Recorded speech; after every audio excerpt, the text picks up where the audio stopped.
ஜெபிப்பேன்.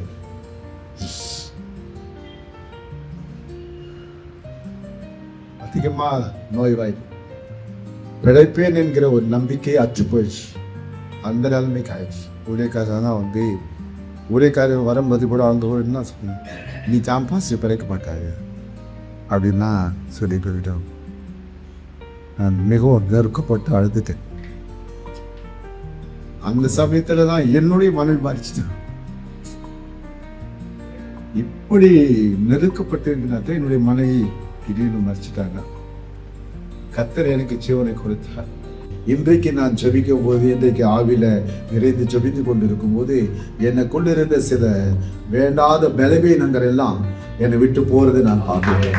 என்னுடைய ஆவில நிறைந்து நான் அந்நியபாஷை பேச எனக்குள்ள இருந்ததான சில பலவீனங்கள் எல்லா சோர்வுகள் எல்லாம் என்னை விட்டு போறத நம்ம ஏதோ ஒரு புது வல்லமை, ஒரு புதிய பலனை நான் அடைந்தது போல இருந்துச்சு.